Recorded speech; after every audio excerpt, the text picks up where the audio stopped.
and rightfully so. And she really doesn't look bothered talking to this kid half naked. That's a concern. Hi, fellow white people. Black History Month is tomorrow. And who can guess what this is about?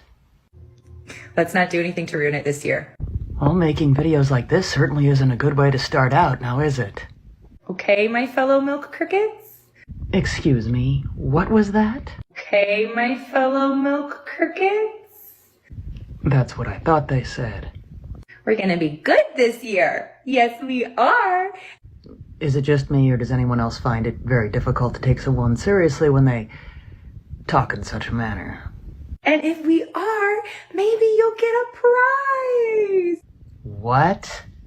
You have to be good.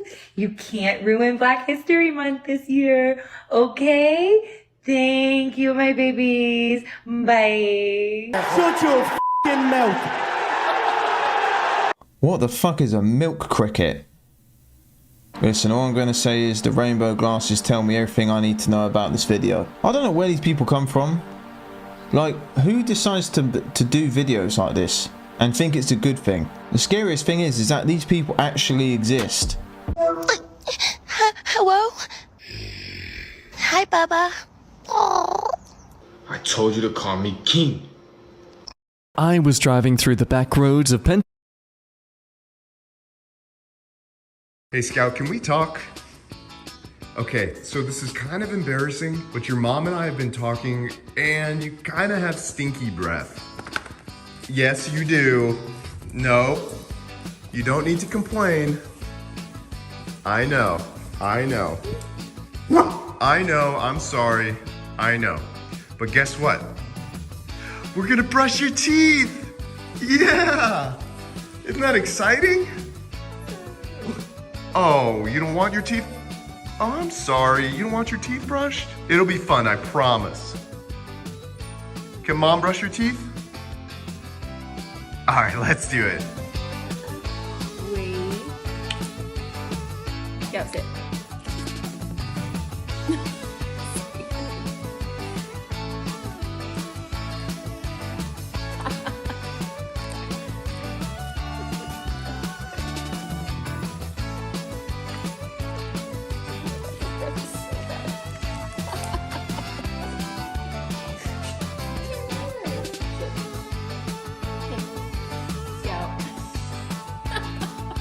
Come here. Sit. Sit.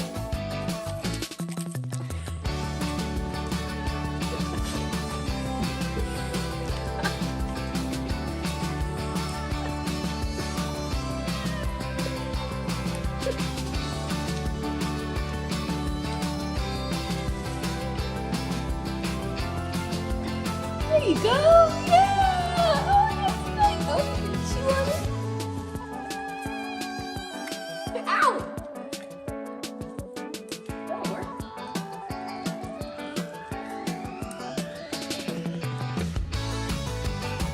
Because you're such a good boy, let's go throw the ball. Yeah, come on, go. Go get it.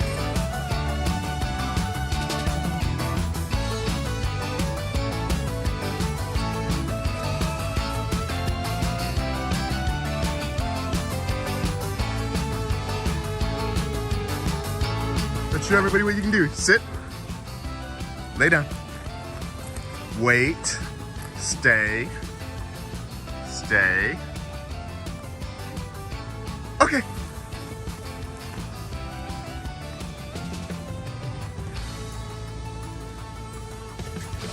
Good boy. All right, what do you tell everybody for watching?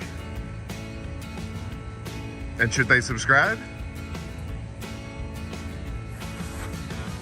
Good boy. See you, everybody.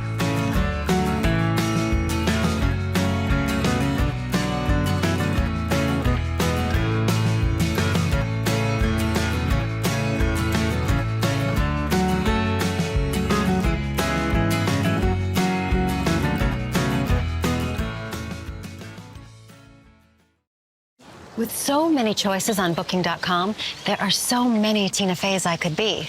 So I hired body doubles to help me out. Splurgy Tina loves a hotel near. The connection between dog and man It's a beautiful thing.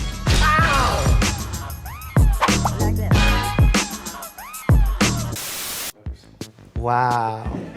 Look at this dog flying. Bear, you're missing it. Can you jump that high? Whoa. I believe in you. I believe in your ability to jump 23 feet. Pancake dog.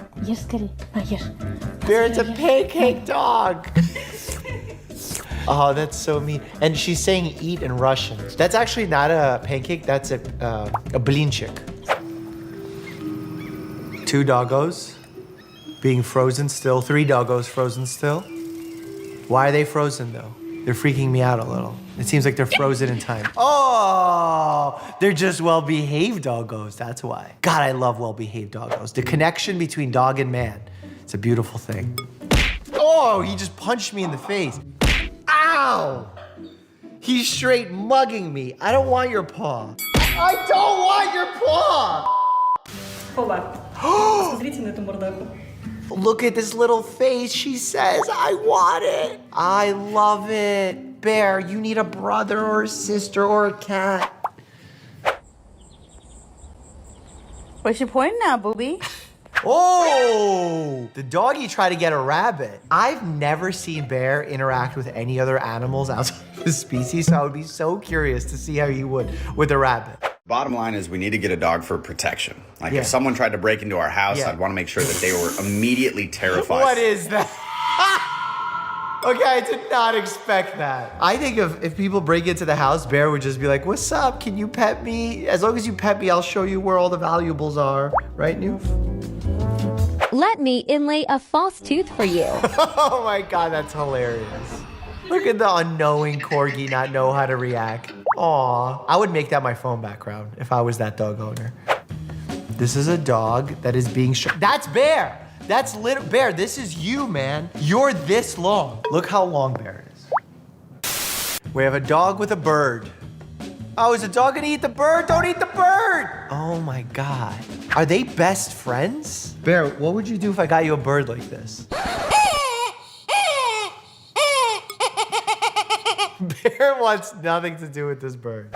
Okay, it's a border collie that's standing there wanting the statue to throw it the toy. For some reason, this person isn't throwing Hurley his ball. That's not a real person, border collie. That's also a dog with great manners. Just saying. Kiss. Kiss. Ew. Oh, someone's getting the scratchies. Yeah. Bear, you like the scratchies. You like the scratchies. Whoa. Mouths when they don't want to hurt something. That was insane. Bear, can I take your head and fully... Ew! Oh, look, it's you, Bear. How is that dog not freaked out? Oh, there you go. Scare that bear away. Oh, that's a dog that doesn't want to go somewhere. That's how I feel sometimes when I go to work.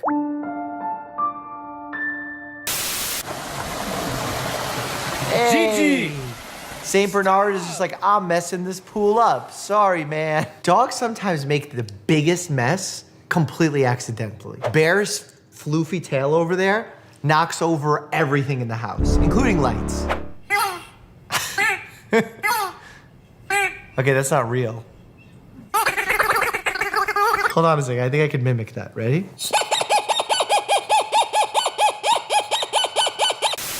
Okay, we got a house, a Ring camera of some kind. Knock, knock, package. Oh! The dog went through the glass. That is one excitable animal. Things I haven't been able to do since owning a German Shepherd. Sleep properly, because the German Shepherd takes up the entire bed. Not have dog hair on all clothes and mouth and food. Finish a yogurt by myself. True. Have a peaceful shower. True. Bear always likes to barge into the bathroom. Have any type of wallpaper. Oh, why does the dog eat the wallpaper? That's strange. Basic daily chores. Oh no, see, Bear doesn't like the vacuum. That's a young German Shepherd too, and I wouldn't say these are only things for German Shepherds. I think this is for all pups. Oh my God, a Yorkie found dentures. That is so gross for so many different reasons. What are you doing? They definitely did that on purpose. Come on. Ooh, that's a diesel dog. Oh my God. Is that normal for a dog to be that muscular? On FanDuel Casino, new players get up to $1,000 back and 200 bonus spins for the number 1 feeling, winning. That beats number... I feel like that's a dog that goes to Gold's Gym and maybe does creatine and protein and Anavar and clenbuterol. Okay, too many things. Our first children's hospital visit. Aww. See, this is what my dream for Bear was, but then the COVID pandemic messed it all up. Aww.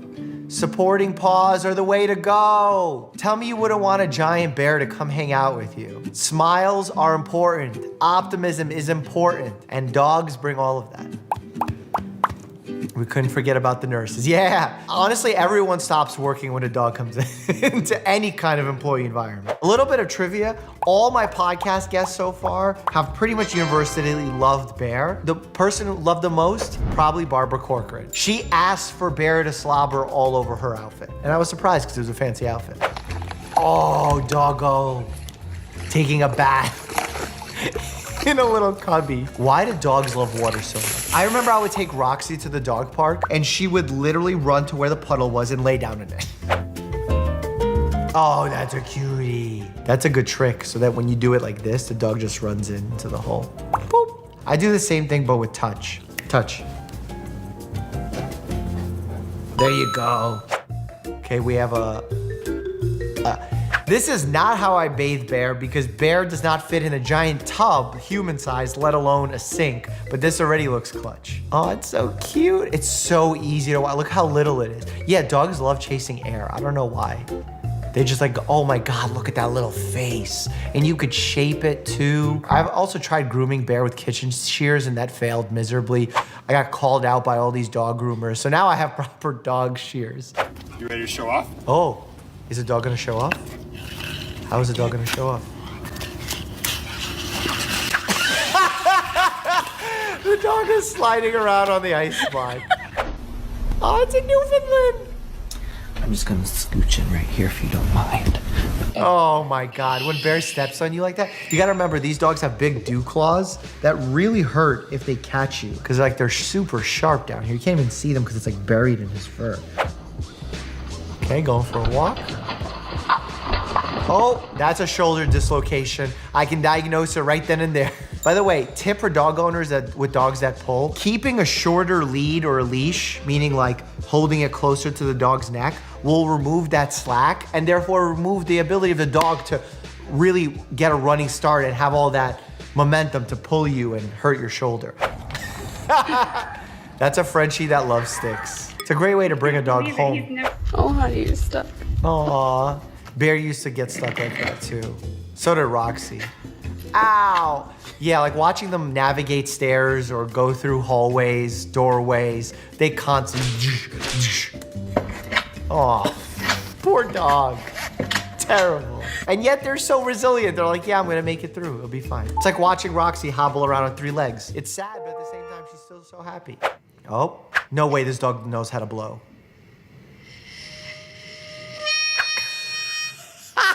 There's no way Bear would do that. I could not train him to do that. Doggy, hi doggy. Oh, it's a fake doggy. What's gonna happen? Is the dog gonna freak out? Oh no, is it gonna get scared? No, don't scare your dog. Most dogs wouldn't get scared by it. They would not smell it, so they would not be worried. Except maybe that little one. Poor doggy. Its brain is just short-circuiting because it recognized it in the visual cortex, but then in the olfactory area, it's like, no, it's not there. I've tried doing this with Bear. He's too heavy, he's too uncomfortable to pick up. I don't know how to pick him up like that. In fact, I need a video of how this dog owner picked up their Newfoundland like this. Oh, no way this is real. Is this real? Do they do this for dogs? Vets, let me know. Do dogs get breathing treatments like this? I can't imagine dogs sit still for this. God, I don't think I can live in that home. Whenever I would take Roxy to the park, dog park, and not let her go in because she was not behaving, she was pulling, etc., and I would sit on the outside until she would calm down, she would be screaming like that and people thought I was abusing her just because I wasn't letting her go into the dog park. They're so vocal. So many of you asked how I groom this monster of an animal. Well, click here to get that answer. And as always, from me and the new, stay happy and healthy. Hey! Sorry, I've only got one opening left on my ship, so I'm only taking the...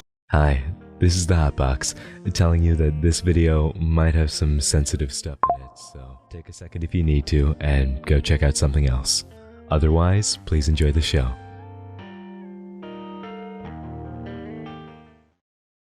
Sorry to all of you for being so late to cover and respond to this. I took a nice long time to be with family over the holidays, which made me a captive audience to way too many Hallmark movies. But the new year is here, and I have a lot to catch up on already, including the subject of my most recent video. I want to preface this by saying my intention is always to deliver information. It's not to cancel, this isn't an anti-video, I even put that disclaimer in my previous video. What we're here to do is discuss and give our opinion on current information. In this video, I'll also be pointing out things that I missed or got wrong in my previous video, or things that have been called into question or established as misinformation. Because today we're talking about the Dream response. I've never said Dream deserved hate. I've always just said that he's a guy who might need some help, but no one ever deserves hate. And now we can no longer say that Dream never responds to his allegations. We instead can say, Dream makes a feature-length film about his allegations. So we're going to look over the Dream response video and see what's there, what's missing, and the general public reception. Let's get right into it. Welcome back to the channel, new and returning, young and old, fans, haters, and everyone in between. If you're new here, why not subscribe? It's quick, it's easy, just takes a second, and you can always undo it, but it really does help out the channel a lot, so thank you.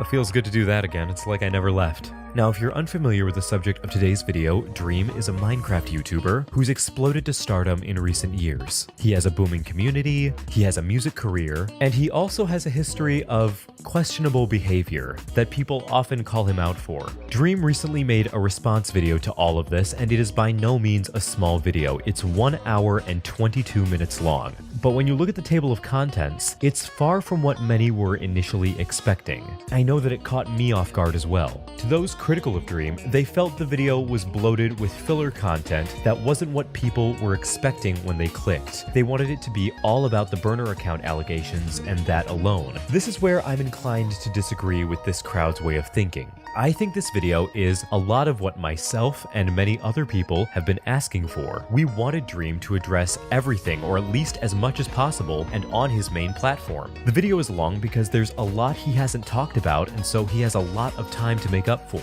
I can criticize the time it took him to make this all that I want, but at the end of the day, even at the end of my other video, my main point was that Dream needed to respond, and he did. He deserves credit for that, at the very least. The video begins with things like Dream talking about the photo that leaked years ago that he denied being him. He admits this was a lie and shares several other photos from along his weight loss journey. I want to start with the biggest lie I have ever told. The face leak photo was me. Of course, it's from when I was really young and I've lost a lot of weight since then, and it wasn't at all representative of what I look like now. I'm proud of the guy for owning up to that and being vulnerable like this, especially with his current position in the online sphere. That's like if a punching bag said, yeah, I want my makeup done, I'm thinking a big red target just right here. It takes balls to own up to anything, and while I don't think this is exactly what people were expecting when they clicked on the video, it is nice to see. Dream also takes time to own up about a situation involving a creator called Manatreed. Many people criticized Dream for platforming and housing this creator, who they claimed was an abuser. I jumped to the gun and reacted emotionally. Only later did I properly look into everything, and I apologized. After I confronted Manatreed in real life, he claimed that he wasn't an abuser, that he had just had an altercation with another guy, and that his ex-girlfriend got in the middle of it. He claimed that he never hit her, that he had just caught her cheating and was fighting the guy that she was cheating with, that the cops got called, and that he got arrested. This is just what he said. This altercation would have taken place around a year before he moved in with us, and I had no knowledge of it. People thought that domestic violence took place when he lived with us because my my address was on a court document of his, but that was far after when he was on probation and had to tell the court where he currently lived. He also lied to us and told us that he was on probation for smoking weed in order to not have us question anything suspicious related to it. Even though he claimed to me that he wasn't abusive to anyone, I couldn't just take him for his word, and so I did research myself. I reached out to his ex-girlfriend and talked to her about it all. She wouldn't really say that much. She said to give Manatreed the best wishes for his future and that his mistakes were behind her and that she just wanted to be left alone online. Dream also talks about his infamous kittens tweet. This is from when he made a tweet referring to his fans as his kittens. Me calling my fan base kittens. Now, this was a stupid tweet. If I could go back, never would have tweeted it. I completely understand that without knowing my intentions or what I actually meant, it could seem super weird. The whole Discord kittens meme wasn't as big yet. You know, I think most people would factory reset if they had to talk about this out loud, so credit to the guy for getting up and talking about this to an audience of literal millions. The main criticism here from people is Dream's fan base is largely minors, so why is he being romantically parasocial with minors? Dream's counter to this is a screenshot of his YouTube demographics, which show his audience being predominantly 18 to 25-year-olds. He also claims that he is most often recognized in public by those of college age. My audience outside of YouTube is younger, but the vast majority of people I get recognized by on the street are college-aged. And usually dudes being like, "What the f***? It's Dream!" While I commend him on responding to this, I want to point out that YouTube demographics should be taken with a grain of salt. Because, spoiler alert, people lie about their age on the internet.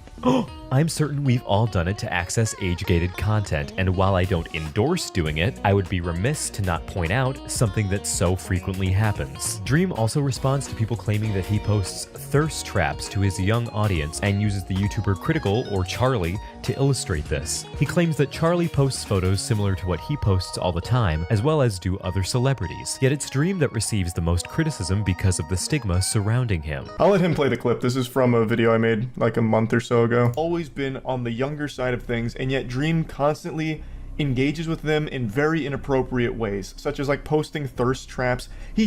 So he cuts out one of my biggest points here. I don't know if he did it on purpose or not, or if he just didn't think it was relevant, even though I think it's a very relevant point.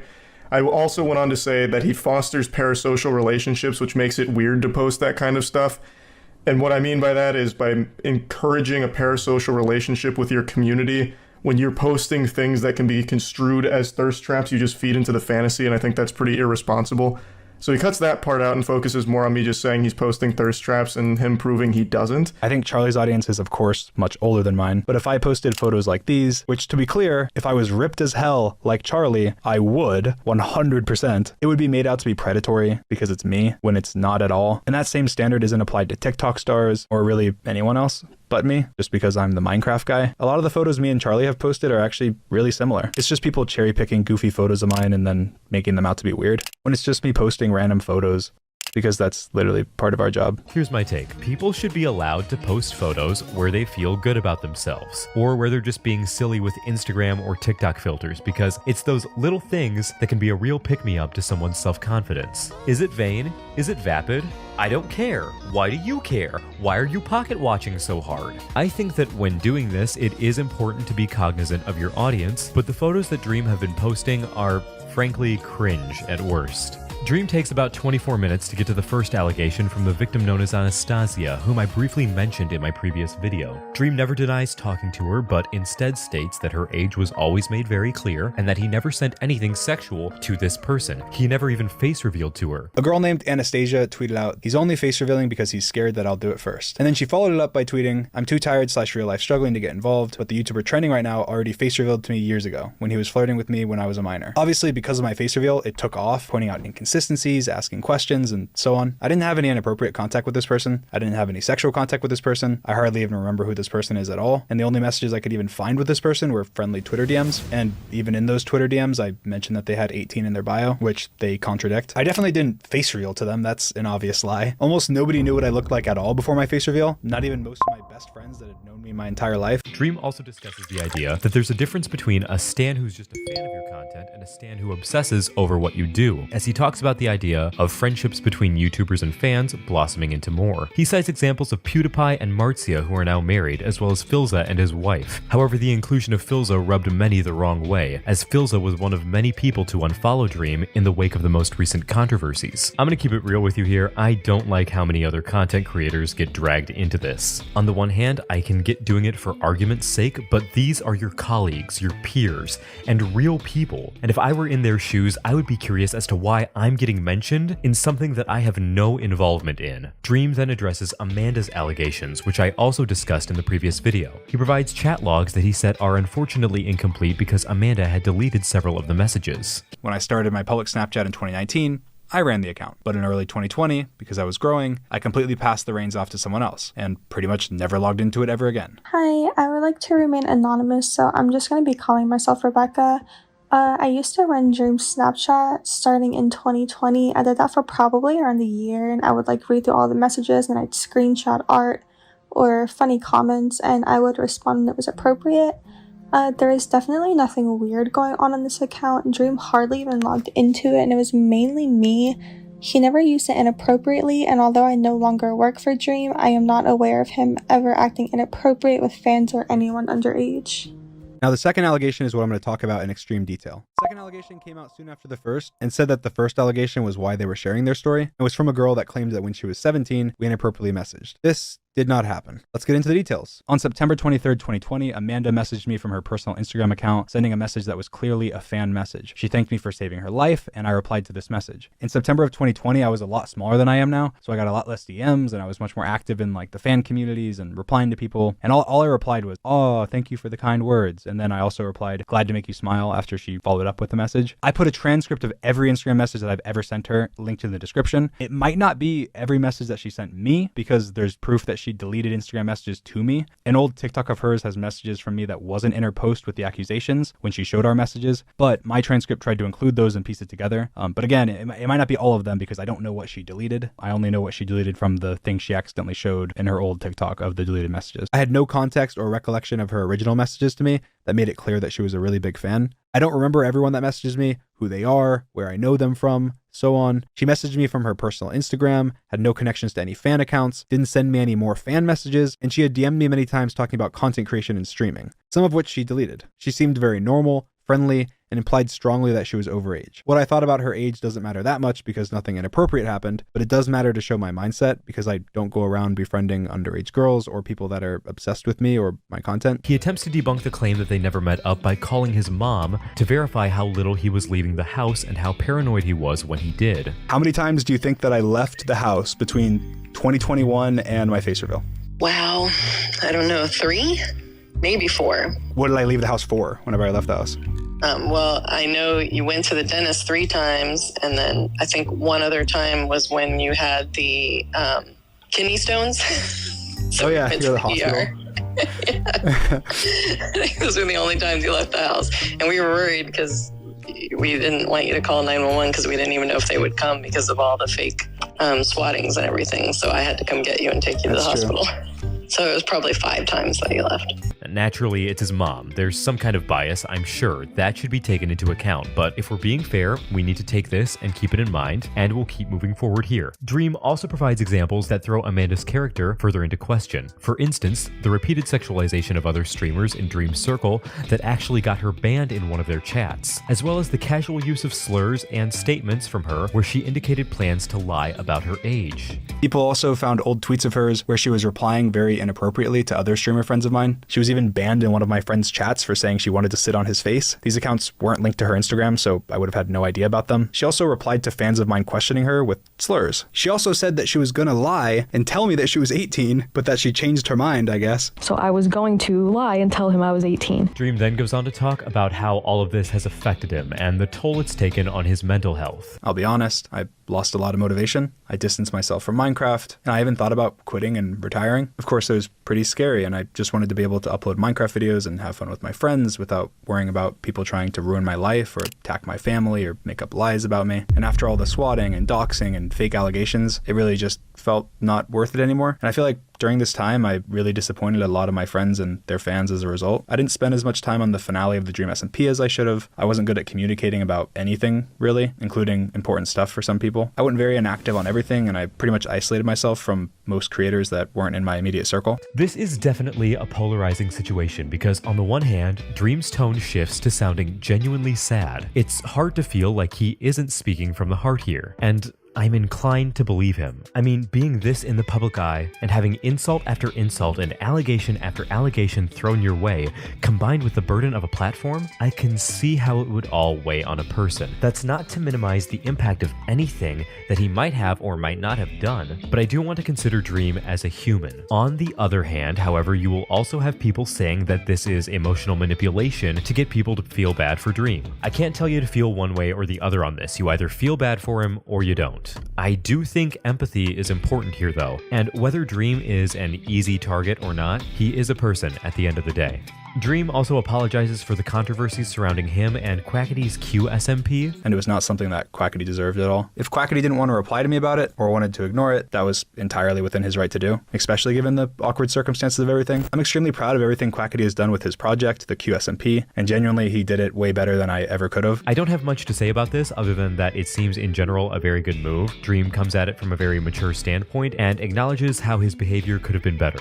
Dream goes on to bring up the Nicholas Cantu situation. I've covered this as well. Basically, Dream and Nicholas Cantu met at a party, shared an Uber, and during that whole time, Nicholas Cantu was allegedly loud, rude, and threatened Dream and the Uber driver, and was in general very obsessively angry on Twitter. While Nicholas Cantu does struggle with his own mental health issues, his behavior was definitely over the line. I also think that Dream could have gone about this maybe a little better, but I wasn't in his shoes in those moments, and I do appreciate him being comprehensive about the issue. He was being very aggressive to me throughout the night. I didn't know him. This was my first time ever meeting him, and we were not friends. Eventually, while on FaceTime to show his friends, he hit me out of nowhere. Again, this was my first time ever meeting him. I was there for another hour or so, and then when leaving the party, everyone decided to Uber together because it was late and there wasn't many of us there. Nicholas ended up in the front seat of the Uber that I was in, despite my apprehension. I thought, what's the worst that could happen? It's an Uber ride, and there's other people there, so I wasn't worried. I think there's something to be said about all the little animations and edits Dream uses throughout the video. This video that is supposed to be very serious, but I'm not going to die on a hill criticizing that. I want to focus on the content of the message.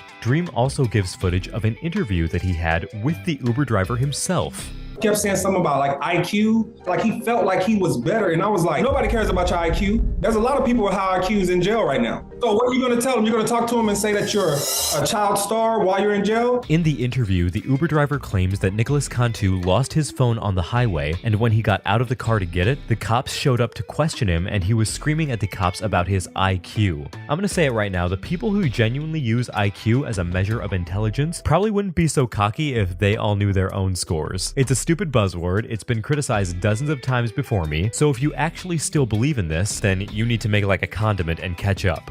Do I think bringing on the Uber driver is emotional manipulation? No, not really.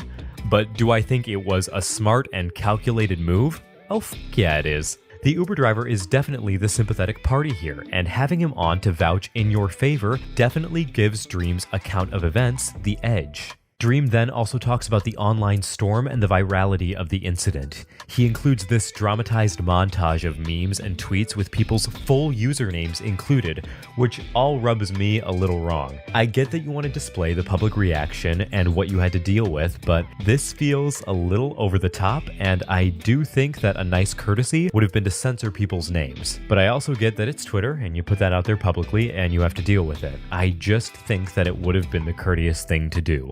Dream also talks about being doxxed throughout this, and I'll double down on what I said in my previous video here. No one deserves to be doxxed. Dream also clarifies on the claim that he minimized doxing, which sources from a clip from one of his streams. There's not necessarily a big apology here, more like an attempt to add context, and I do think that detracts from the moment. I said that if you have 7 followers on Twitter, you shouldn't stress over being doxxed. I don't stand by that, and I didn't mean to minimize doxing at all. I had just said before that if you dox people, you are not a part of my community, that I don't support you, and that it's disgusting. It can happen to anyone, and it can be serious to anyone. I was just trying to make the point that it's less likely to happen to somebody that's smaller, because people have less reasons to target them. I think that this is another thing like the QSMP, where Dream should have just apologized and moved on, because follower count does not matter when it comes to doxing. Accounts with even 7 followers can be doxed just because there are people who are devoted enough to one thing that they will take any criticism of that one thing as a personal attack. I'm not trying to dick ride Dream here, okay? This is just common sense stuff that I'm saying. There should be no point that anyone ever decides to do something like post someone's address or call their family members or swat them just over a disagreement on the internet. You're not winning. If anything, that is lifetime loser behavior. Lifetime loser, that's 2 L's, one for you to hold in each hand. We then move on to the most recent allegations from the account Burner22. Because I was currently the internet punching bag, and it was proof that the punching was justifiable, it was spread very quickly, without a lot of questions being asked. Before I break it down, I want to immediately say that this is not true. I did not groom anyone, I did not groom Jamie, and I would never be inappropriate with someone underaged. When they posted this allegation, attached was a video. That, of course, went viral. It was a video from another phone of a Snapchat being opened, supposedly from Dream, that had moaning in the background and a very sexual caption. They also attached screenshots of Discord DMs between anonymous people, who were claimed to be 2 friends of Dream's, and said it was them discussing me having sexted a minor. In these screenshots, they say that I was confronted about it and that I admitted it. I've shown you every piece of evidence they posted without changes, and I've mentioned everything that they've claimed. Now, just to reiterate, this is not true. So I found out who was anonymous in these messages, and let's hear what they have to say. These screenshots are extremely out of context and used disingenuously to tell a story about Dream that isn't true at all. I haven't spoken to Dream in a very long time, but to my knowledge, he has not interacted with underage fans inappropriately or in any way that could be considered grooming. These DMs were posted by the burner without my permission and without ever contacting me beforehand. They were sent to the burner by a vulnerable person that was upset and being taken advantage of while under the influence of alcohol. I want to be anonymous and stay completely out of this because all of the terrible stuff I've seen happen to everyone mentioned on both sides is very scary.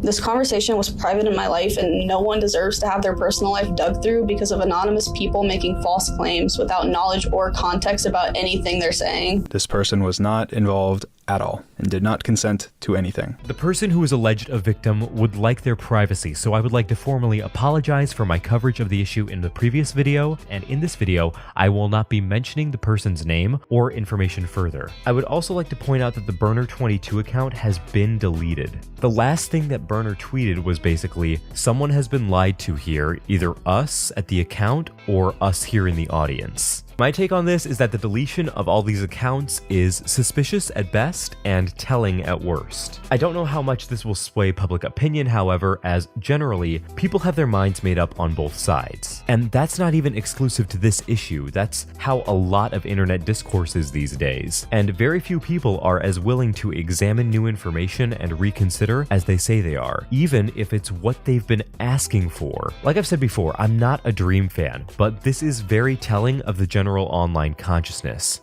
People could get exactly what they want, and yet their confirmation bias will still win out in the end. If you can find things that support your viewpoint, that feels good. Being wrong about a person doesn't feel as good. It makes you uncomfy because you have to look at yourself and think about what led you to think and feel this way. It's easy to just constantly seek out things that reaffirm what you want to think, but I'm begging you to not lose sight of being fair and balanced in the process. I'm not saying to not believe potential victims when they come forward, and I'm also not saying to blindly believe one side or the other. I'm saying to take everything slowly, take the time to digest, and try to stay away from knee-jerk reactions. Dream closes the video by telling people to not believe everything they see by providing some examples. He forges conversations from XQC and Pokimane. XQC, I know you're probably watching this. I want you to address this. What do you have to say for yourself? It's irrefutable proof. Look, here it is on a second phone.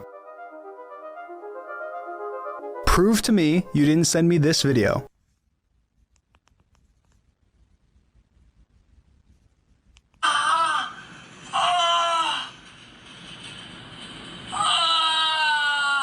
Or you're a pervert. Forever. You've been getting some hate for your cookie prices recently. And I don't mean to expose you, but you did say this to me.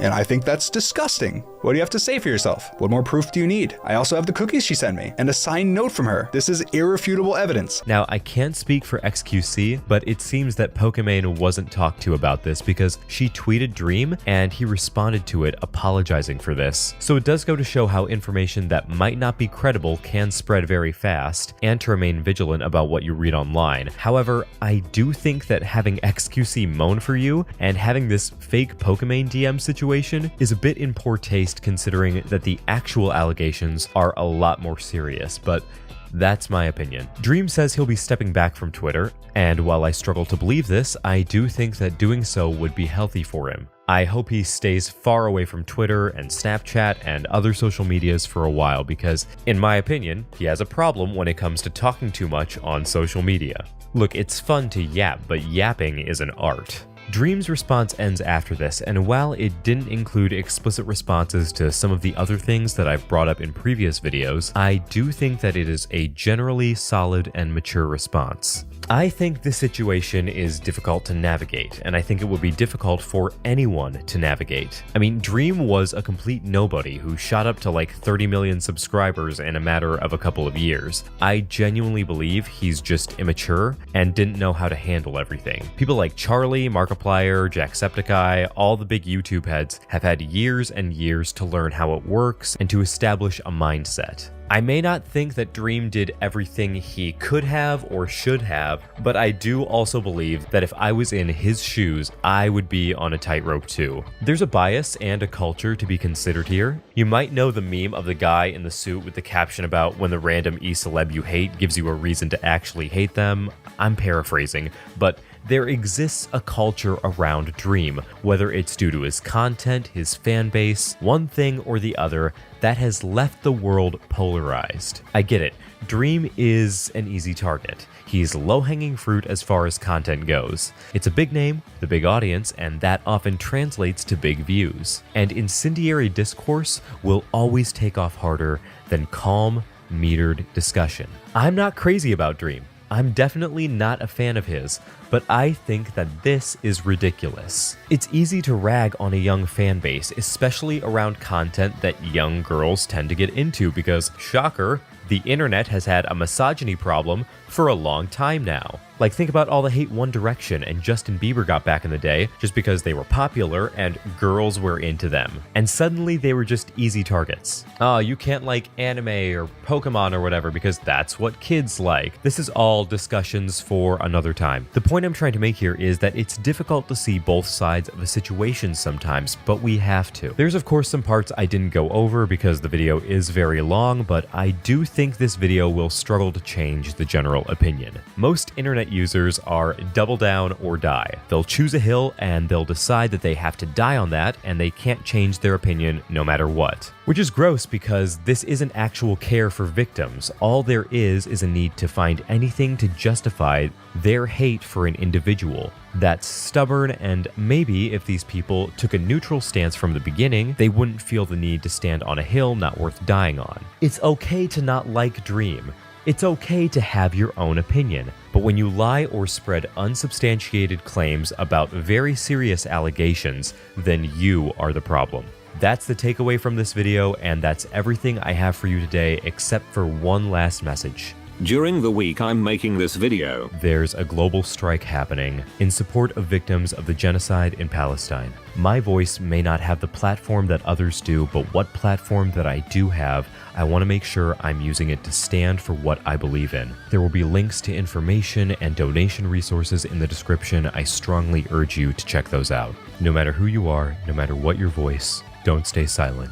And that's my other lesson for the day. Thank you so much for watching. Like and share the video. Leave a comment with what you think. And I'll see you in the next episode of whatever I make. This has been The Hotbox. Bye.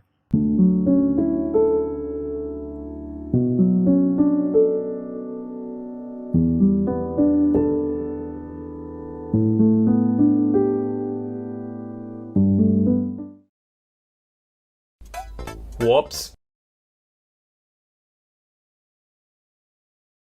Today we have a crazy story of revenge of spilling some secrets. We'll get into that in a bit, but first, Little Bully got a bad nickname. Some years ago, I got back at some boys in a boarding school for bullying me. It was a really long time ago. At the time, I was 13 and the boys were probably 12. For more context, here's a background story. My parents decided that a boarding school was the best option for me just some months before I turned 13. Mind you, we weren't rich or anything, but my mom used to work in the school and they had a policy of letting kids of staff pay only half of the school fees amount. My mom stopped working there the same year I came in, but she had worked there for so long that it was okay for me to pay half the school fees, like the kids of other staff. When I was going to boarding school, my dad had one worry, and it was that I would be bullied by other boys for being effeminate. So he suggested to my mom that she pull strings at the school for me to be in the same room as younger boys instead of boys my own age and grade. My mom thought it was a good idea, spoke to her old friends at the school, and I was taken to a room with boys a grade below mine. There were 3 other boys in the room,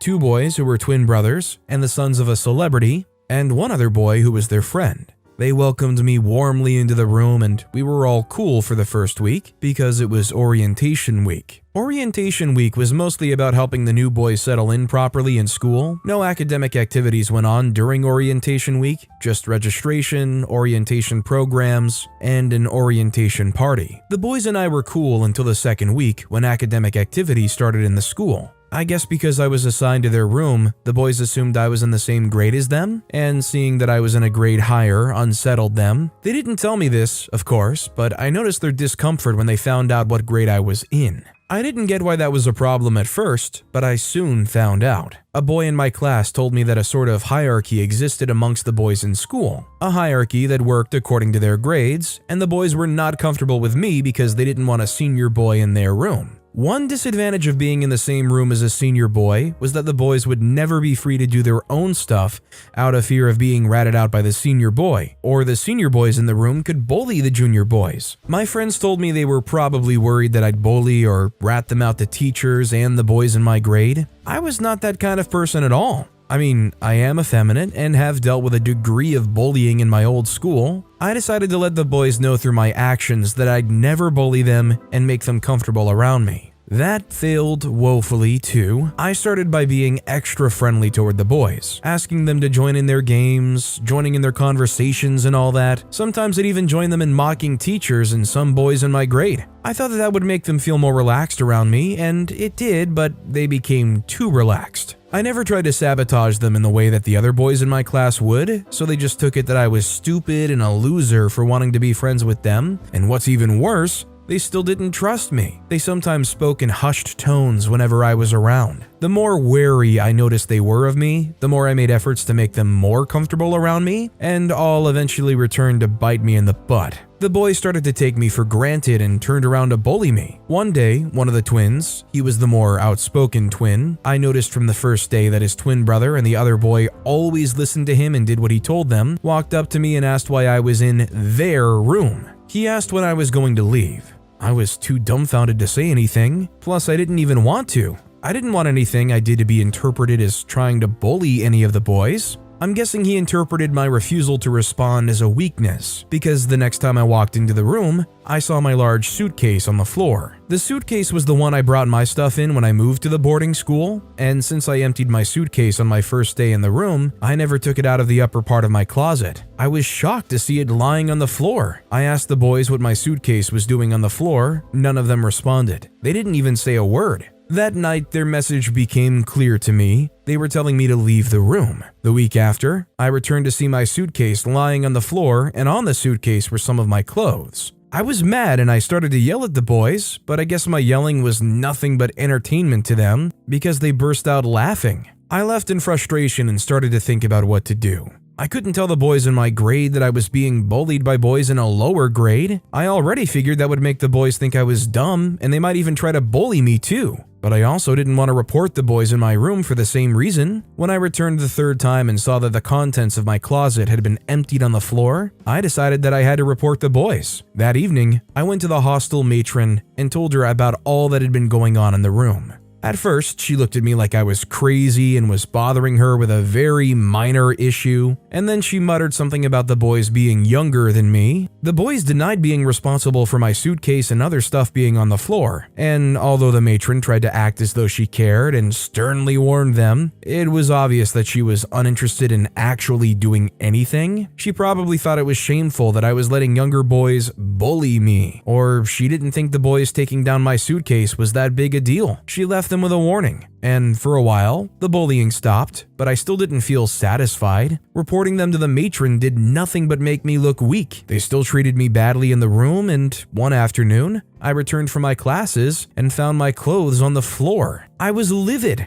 But I'd already hatched the perfect plan for a revenge, and was even hoping they'd do it again so I could carry out my revenge. I didn't show any anger about my stuff on the floor the last time they did it. I just waited till none of the boys were in the room to carry out my revenge. The perfect time came one Sunday evening when all the boys were on the school sports field. I lied about leaving my good pair of sneakers in my closet back in the room, and the teacher gave me a pass to go pick it up. I went into the room, and while the other boys were out playing soccer that evening, I opened one of the boys' closets and peed all over his clothes. I deliberately decided to empty my bladder on the outspoken twin's clothes. He was no doubt the brain behind what all the boys had been doing, so I figured he was the best boy to start with. He'd ironed his uniforms and neatly arranged them in his closet. I peed all over his uniforms and even his towels. My original plan had been to make sure that the boy returned and saw his clothes soaked in pee, but they returned so late that by the time they came back, my pee had dried off on his clothes. The next day was a Monday, and he went to all his classes wearing a uniform that smelled like pee. Everyone mocked him, but I guess no one actually told him that he smelled like pee. The next day, he took fresh clothes from the cupboard that still smelled like pee. It wasn't until the third day that it dawned on him that he was the source of the foul smell and that most of his clothes smelled like that. By that time, it was already too late because he'd already been nicknamed Pee Cup. All the guys mocked him and even mocked his friends and brother too. For a long while, his confidence took a significant hit, and his friends and brother became a lot quieter too. Their hero had been humbled.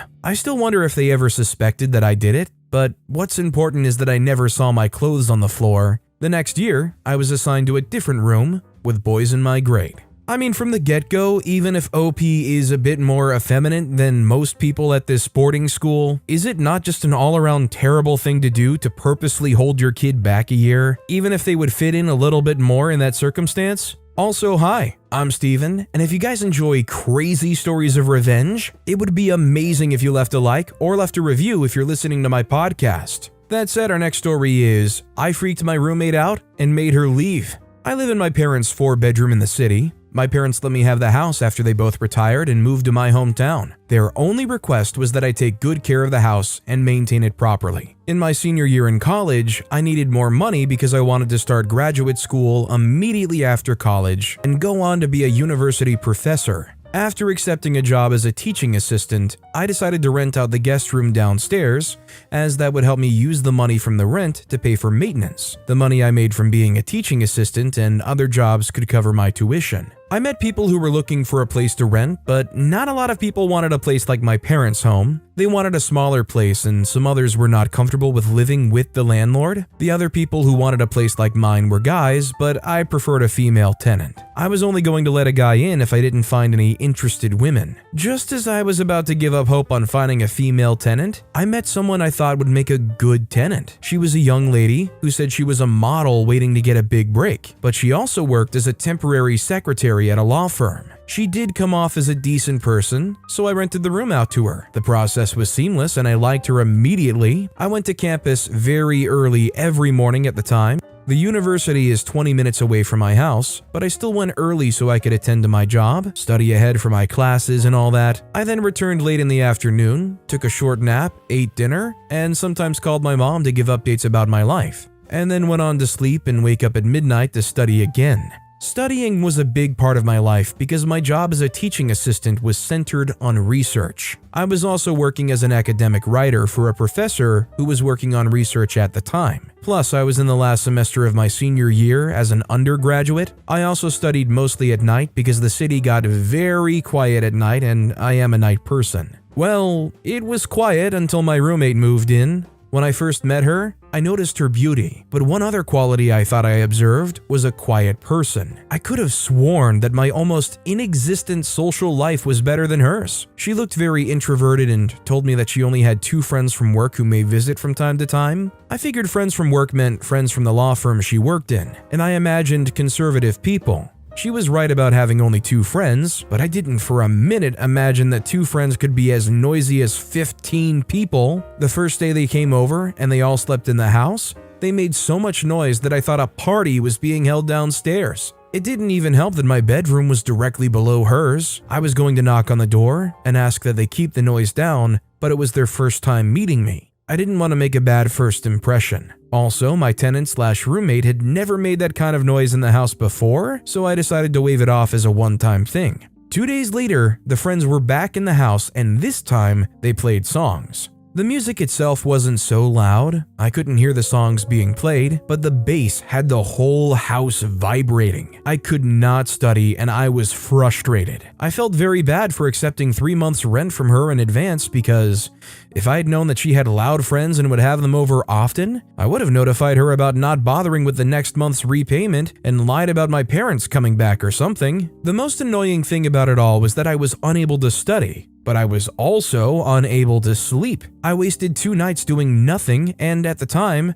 I had 2 major jobs to keep up with, plus my final exams were coming up. I couldn't afford to waste 2 nights in a row. The 3rd night she got together with her friends, I had to go downstairs to talk to her about the noise as I could no longer handle the noise. I asked if she could keep it down, and to my greatest surprise, she said no. I didn't understand at first. I just thought she didn't hear what I'd said because I'd expected her to just say okay to keep the noise down. She refused to keep it down, accused me of being too uptight, and then said I was trying to be controlling. As if what she'd put me through wasn't enough, she made a habit of playing loud music in her room. Even when her friends weren't with her, she would play loud songs far into the night and disrupt my sleep and study pattern. When she'd stayed for nearly a month, I told her I was going to give her a refund of her rent for the remaining 2 months. She refused to take back a refund and said I couldn't make her go away. I was legally required to let her stay in my house for 2 more months and couldn't just outrightly eject her. She was right and I was upset.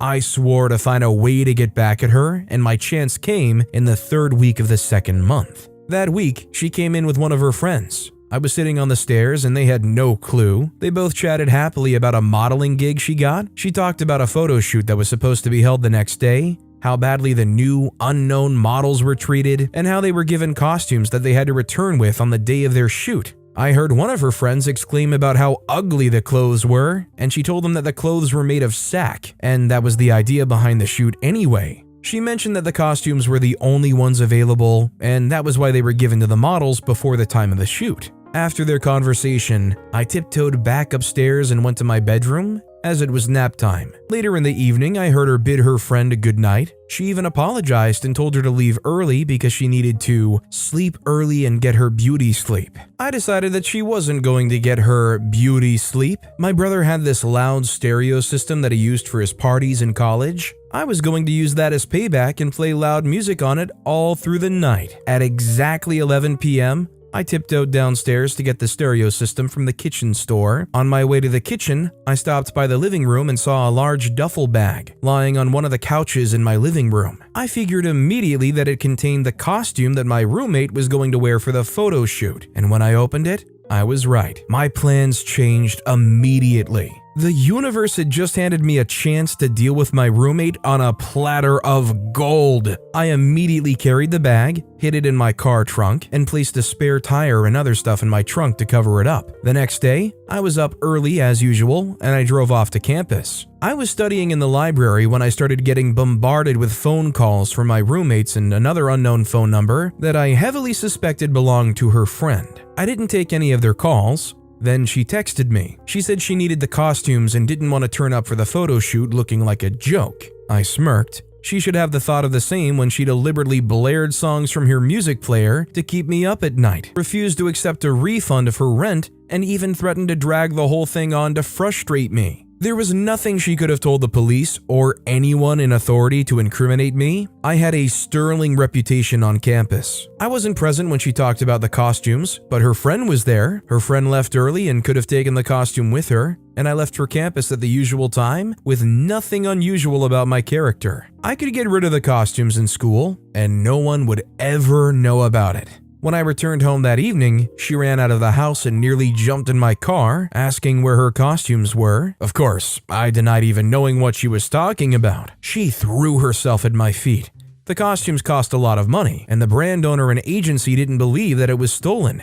They believed she took it for herself. The whole stuff was very expensive, so they would not only make her pay for it, but her agency would blacklist her, and so would other modeling agencies who heard about what had happened. I insisted on not knowing what she was talking about and even asked her to ask her friend. She begged and then promised that she'd leave my house if I could just give her back the costumes. That sounded nice to me. I called my ex-boyfriend, who's an attorney, and had him draw up an agreement. I would give her a refund and she'd leave in a week. She agreed and signed. When the signing was over, I insisted that I knew nothing about the missing costume. When I noticed that she'd started putting her stuff in boxes, I managed to sneak the bag into the living room, exactly where she had kept it. She was so grateful that her modeling career was not getting ruined that she took the bag and didn't say a word to me. The next day, she was out of my house. She really thought she could mess with me, but she thought wrong. I mean, when you're in a situation like this where you have the contract with them, and they're flexing that it's legally binding, you can't do anything to kick me out of this place no matter how much you want to. Sometimes you have to play dirty in those situations, right? OP found the winning combination that A, would not get them in any kind of trouble legally or even socially, but also the perfect thing to do that just makes them go, okay, you know what, fine, it's not even worth living here, I'm gone.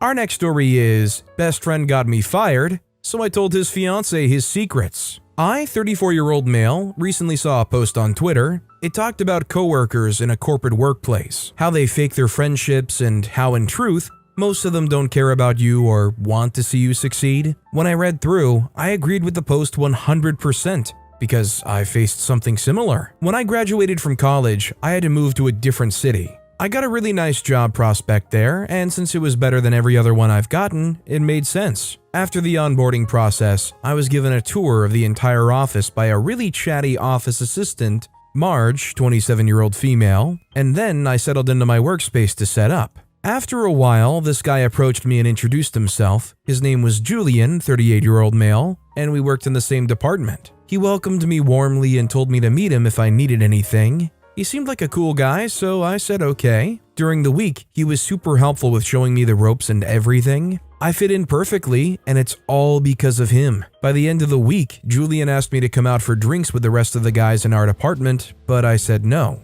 As I mentioned earlier, I didn't like being around so many people. Julian took his time to convince me. He said that the drinks with coworkers were like a rite of passage into the department, and everyone had to go through it to be truly accepted into the department, so I decided to go. We went to a bar down the street from the workplace, and we all talked and drank. I have to confess, it was actually fun. Even though I didn't leave my room for the next 2 days to recharge my social battery, aside from the fact that Julian was very friendly, he was also giving me the opportunity to grow. Whenever tasks were shared in the department, he was always recommending me to the department head to give me a chance to take on bigger projects. He was one of the few people who knew how smart I was, and being someone the department head listened to and respected, I was given bigger projects which gave me a better standing in the workplace. It didn't take long for me to consider Julian as my best friend. He was a genuinely good guy. We went everywhere and did everything together. He was the one that showed me the insides of a strip club. We went there every Friday after work to unwind. With the way he talked and related with the dancers, you'd know he went there a lot, even before me. But the strip club wasn't Julian's only bad habit. Remember that office assistant I talked about? The chatty one, Marge? Well, they had some kind of situationship going on between them. I found out one Friday evening. It was closing time and Julian told me he was feeling kind of sick and that he wasn't going to be able to go to the strip club. This was odd. There had never been a situation where Julian would decide to not go to the club. He'd been ill one time, and even when I told him to go home and that we could go some other time, he said no. That's how I knew something was up, but I decided not to press. If it was something important or something I should know he wanted to do, he would tell me. I left the office last, but as soon as I got down to get a cab, I realized that I'd forgotten my water bottle. It was supposed to be in my cross bag, but I'd left it on the table when I took it out the last time. I used it to prepare my protein shake during the weekend, so I needed it. I decided to go back up to get it. I got into the office floor and picked up my bottle, but when I was about to leave, I heard a strange noise coming from an office somewhere, so I decided to trace it. I got to the office door and pushed it open slightly and quietly. There,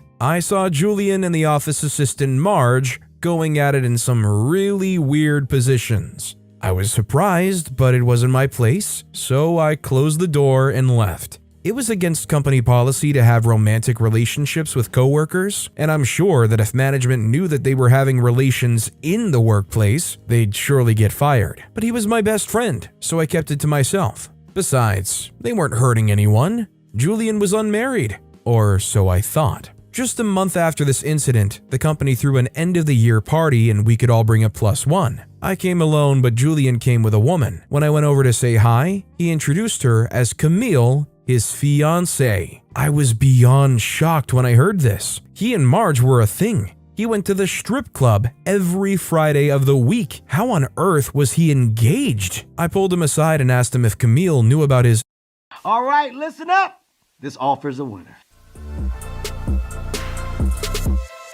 Extracurricular activities. I didn't mention anything about him and Marge, of course. He said Camille didn't know and he was planning to keep it that way. He told her he worked late on Fridays because she would definitely not be okay with him going to strip clubs. I said sure. It was a really crazy dynamic, especially with someone you claim to love enough to want to get married to, but who am I to judge? After 2 years in the company, I was called up by management and they gave me unexpected news. I was being considered for a huge promotion. They recognized my skills and thought that I could do better in a bigger position. I was elated. They said that they were going to do some kind of background check, and if I check all the boxes, I'll get the gig. Julian was the first person I told about this, but surprisingly, he wasn't as excited as I was. When I asked him why, all he said was that HR was only trying to hold me down with a title, that they weren't going to give me any significant salary increase. I don't know why he said that, and for a moment it looked as though he was jealous of my promotion, but it didn't make sense because he got one the previous year, so I wiped the thought off my mind.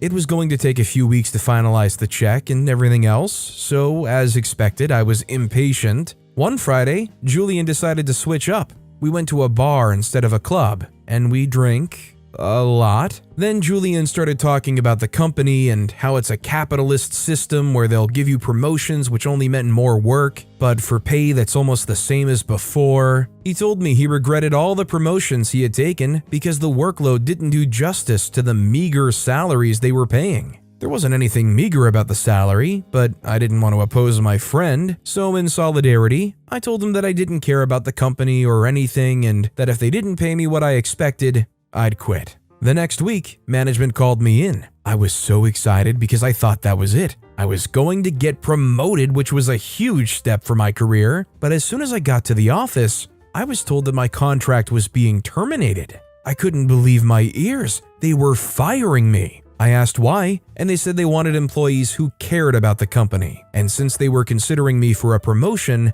my interests should have been more than the money they were going to pay. They wanted a loyal employee, not one that could be poached by another company offering $1 higher. I asked them where they got that idea, and they played a recording of my conversation with Julian. Imagine my shock when I heard my voice in the recording talking about how I wouldn't accept the promotion if I wasn't paid well. Company policy dictated that I couldn't say anything negative about the company even when I was off the clock. The craziest part of all of this was that there was no recording of all the crap Julian said about the company beforehand, just mine.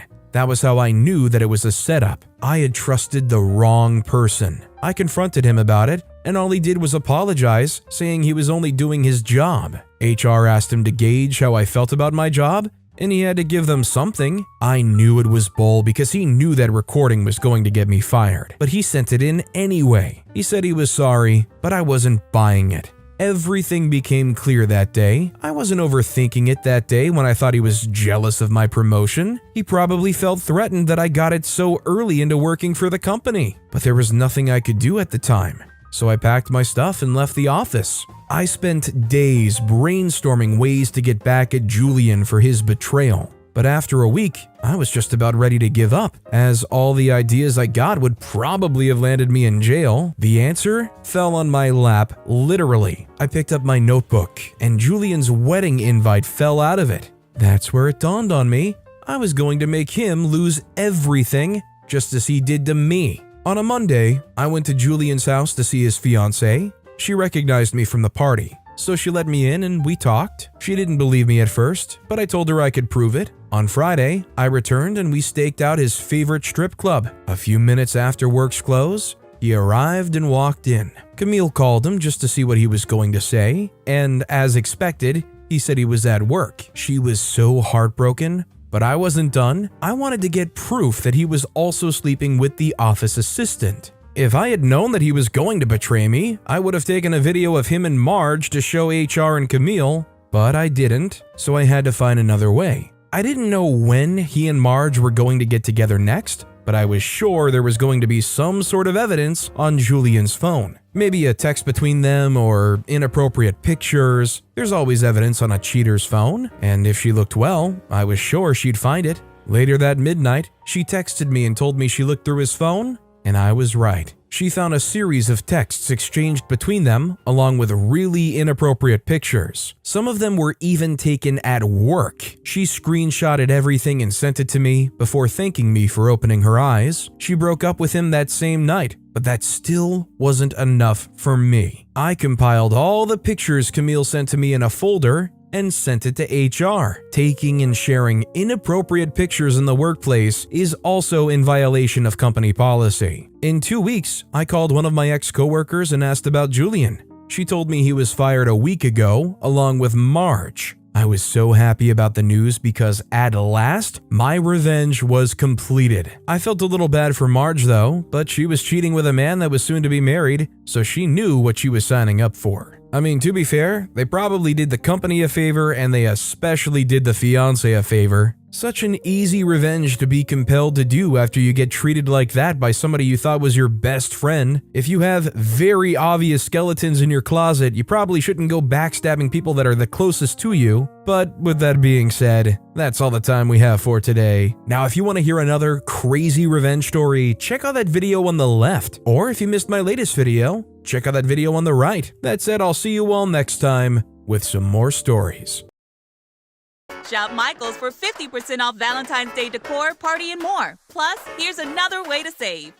Would you be the jerk for getting in your feelings because your partner didn't want to buy you a sandwich? We'll get into that in a bit, but first, am I the jerk for refusing to name my son after me? My family have a tradition going back 6 generations in which the firstborn son is named William. My father and I go by our middle names to avoid confusion, whilst my grandfather is known as Bill. It's not that I don't like tradition, it's just that my middle name James is the name I've always been known as, and I always hated being made fun of when I was younger, especially at school when a new teacher would inevitably call out my actual first name when taking the register. And all of the other kids would laugh at me for trying to explain that I didn't want to be called that. Now I'm an adult. I know that if I wanted to, I could legally change my name by deed poll, but I guess I've just got used to the inconvenience. And at this stage of my life, it's more a conversation starter if anything else. I also understand that of all the things to be made fun of when younger, it's pretty low down on the list. And some people would just say I'm being petty. Anyway, I've recently become a father to a beautiful baby boy, and to my family's horror, we have named him Ezra, which both me and my partner love. We've still given him the middle name William, but this is not good enough for my family who have practically not acknowledged my son's name at all.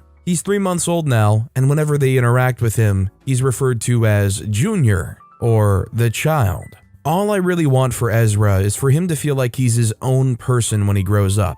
To not feel like there is some kind of burden on him to live up to any expectations we might have for him, like I suppose I've always felt somewhat. And to feel comfortable knowing that any decisions he makes, me and his mom will always support him. This is what makes me stand by our decision, but I can't help but feel guilt for breaking the tradition, and that there's now a slight rift between me and my family, especially my dad. Am I the jerk for not naming my son William? Ultimately, I think you have the right to name your kid anything you want to name it. I think if you wanted to try to keep the tradition, cool, especially considering William's not necessarily a bad name to name your kid, as far as anybody would be concerned as being old-fashioned or weirdly unique or anything like that. Bottom line, OP and their partner cannot be the jerks for this, right?